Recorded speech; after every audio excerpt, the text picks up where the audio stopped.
Bonjour, bienvenue dans cette séquence Nouveau rapport au temps. Dans cette séquence, nous allons essayer de prendre de la hauteur. Je vous propose une big picture pour essayer de voir ce que le numérique transforme dans notre quotidien, dans les secteurs d'activité, dans les entreprises et pour chacun des collaborateurs. Commençons par la métaphore de Francis Jutan qui a coordonné le livre Métamorphose numérique et qui nous explique qu'avec le numérique, nous sommes en train de vivre notre 4e métamorphose. La première métamorphose, c'était lorsque les singes hominidés ont apprivoisé l'outil de fabrication et sont allés chasser. La deuxième métamorphose, c'est le passage de la préhistoire à l'histoire, avec l'écriture, la monnaie. La troisième métamorphose, c'est le temps de l'énergie, le temps de la vapeur, le temps du transport. Et la quatrième métamorphose, c'est le temps du numérique. Cette métamorphose est importante parce que nous reconsidérons le rapport à la connaissance, le rapport au traitement de l'information. Comme on le voit dans ce schéma, Internet a bouleversé nos vies. En 2014, il y a 40% de personnes sur Internet, alors qu'en 2005, il n'y en avait que 15%. De plus en plus de personnes se connectent, travaillent à distance et de plus en plus de communautés existent.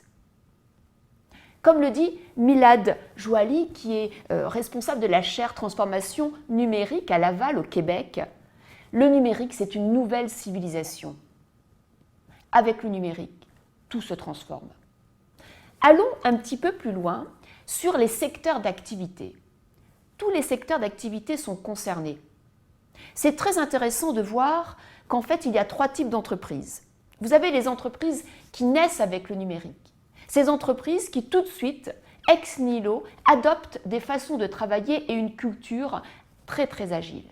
Ensuite, vous avez des entreprises qui essayent de s'engager dans des transformations. Comme l'évoque Isaac Getz, dans Entreprises et compagnie, son concept d'entreprise libérée, ce sont des entreprises qui vont être dans l'agilité par transformation et par capillarité.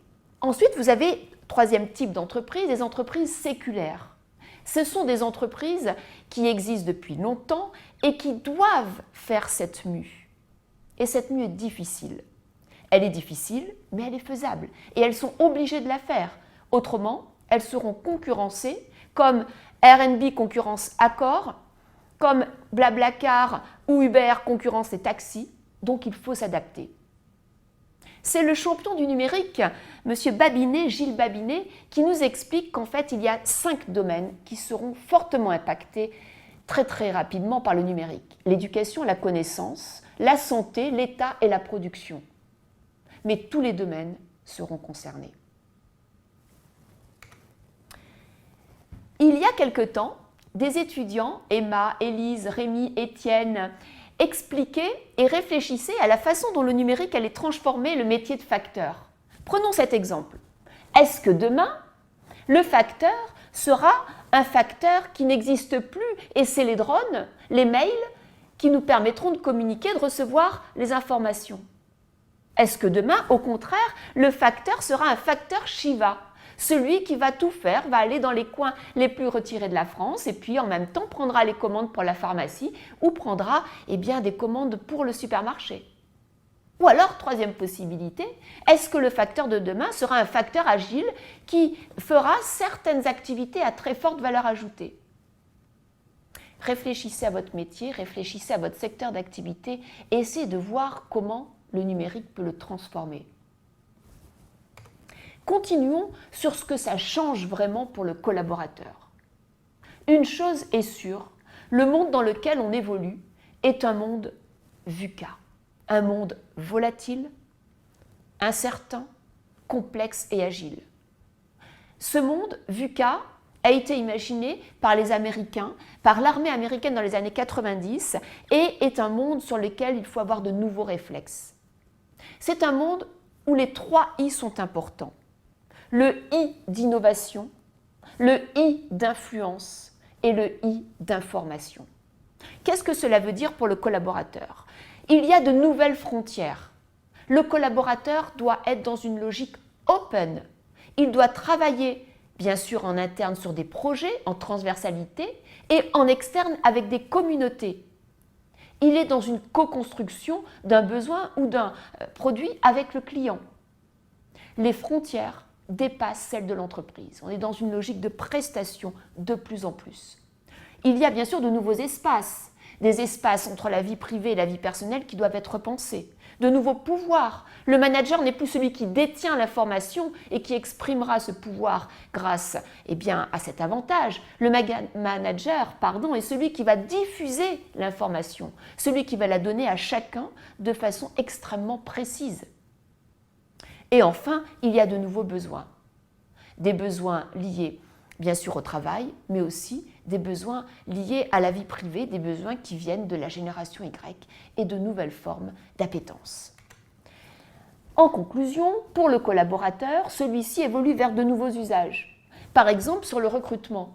Lorsque vous allez devoir chercher un métier, un nouvel emploi demain, vous prendrez l'application Job Around Me et dans la rue, vous verrez les annonces dans les entreprises qui se situent dans la rue. Ça sera géolocalisé. Sur les outils, par exemple, lorsque vous voulez présenter maintenant une présentation et avec des arguments, vous allez utiliser des outils de data visualisation pour pouvoir, avec des schémas, montrer de façon visuelle les conséquences de vos arguments. Vous avez également de nouvelles compétences, des compétences qui se développent et surtout des compétences liées au digital que nous verrons par la suite. Tout ceci pour vous dire que tout change et surtout le temps digital.